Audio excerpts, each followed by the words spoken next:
Pinapatayo niya eh. Patingin. Baka kinakausap na Junjun yung alien.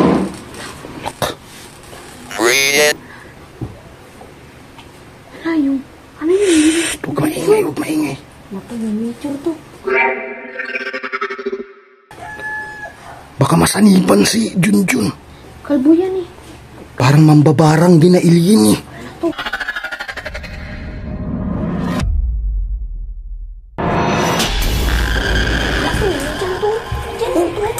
Ayan nga.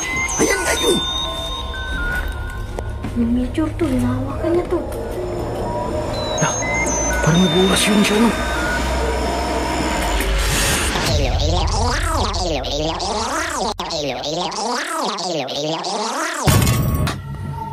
Oh, tulog na tulog yung alien, mga kawailis, oh. Ito. Kunin muna natin una yung nature. Oo, tama to. Pag nakuha na natin yung nature, tsaka natin painumin ng tubig. Ah, pwedeng gano'n na lang? Oh, sige, sige. Daan-daan, Jun. Kunin mo na.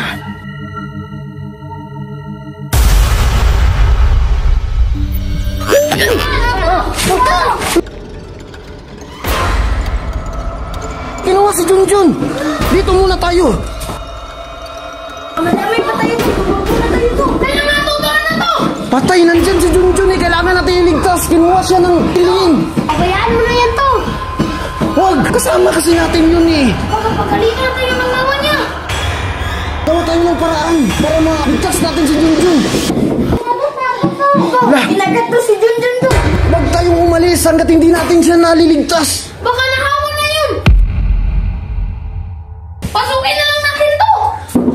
Junjun, nag-iisa lang. Marami tayo, baka madamay pa tayo. Hanapin nga natin yung specific na sa pinyan to. Bukas na lang natin hanapin yun. Huwag natin hanapin to. Hindi natin makakita yun. Kung saan yan nilagay. Paano to? To, natatakot na ako to. Kawawa naman si Junjun dyan sa loob. To, tumigil to. Tumigil na. Tumahimik na, no? Ito. Huwag kayo maingay, ha? Kailangan natin iligtas, Junjun. Sige, buksan nyo, ha? Tantahan, guys. Wala to, rasyonal si Junjun to. Hindi nga. Ayan to. Wala ka, mga kawailis. Yung rasyonan si Junjun.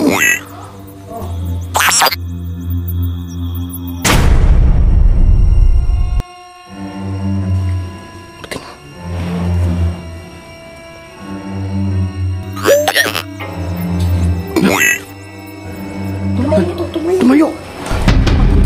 Tago kayo. Tago kayo, bilis. Dito kayo sa kabilang kwarto. Ay, shit.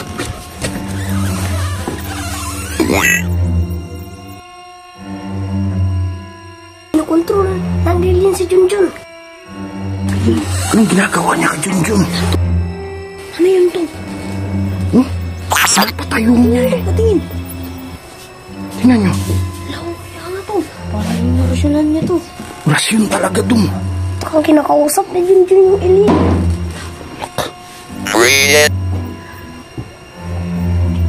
Ayo. Ano yun? Maingay, huwag maingay.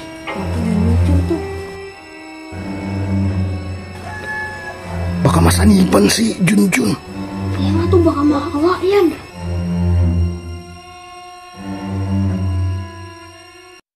Baka mangkukulam na alien yan. Oo nga to, baka makakulam niya alien sa kanilang planeta. Tama.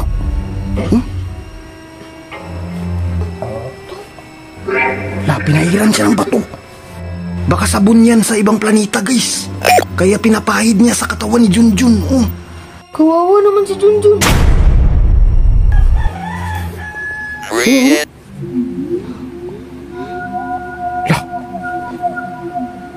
Hindi kaya ano yan? Taga-planet Mimic yan. Kung kasama ni ano. Sino ba yung Majin Buu, no? Totoong alien talaga yan to. Paano mo nasabing totoong alien? Tignan mo ang itsura to. Ang pangit mo. Oo to. Tapos malaki ang mata, di ba yung alien? Malaki ang mata. Tama. Malaki rin ang ulo. Malaki. Kalbo.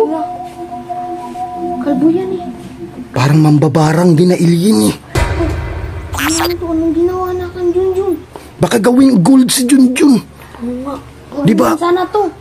Walang magbabantay sa Matrix. Buti na lang maging gold si Junjun para ibenta natin. Pwede din. Pwede nating ibenta din si Junjun. Huwag to. Kasama natin yan. Delikado tayo dito. Napakahirap ng sitwasyon natin. Baka ampunin niya si Junjun. Naku, wala namang ano dun eh. Bantay Bata 163. To, ano bang nandyan sa bato na yan? Parang kapangyarihan niya. Kanina pa yan ah. Mukhang may superpowers ang alien pag tinatirador ko. Hindi siya nasasaktan. Di ba nga, hindi tayo nakikita niyan?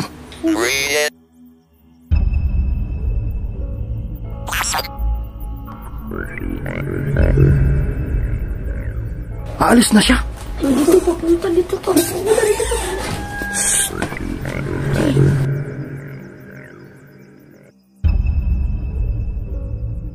Wala na to. Umalis na. Oh, sige na tayo. Jun.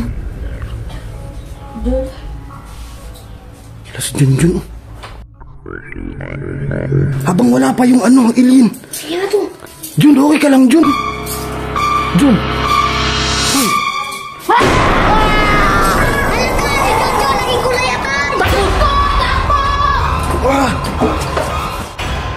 Bilis!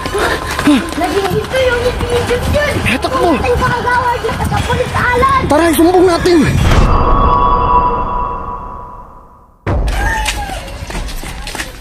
So, ito na yung opisina ng kagawad Roger. Yan yung opisina niya? Sige, tawagin niyo.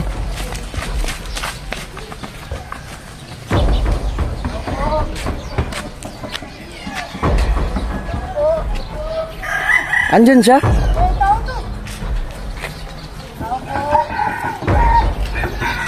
Tao po. Sa likod daw. Tingnan nyo.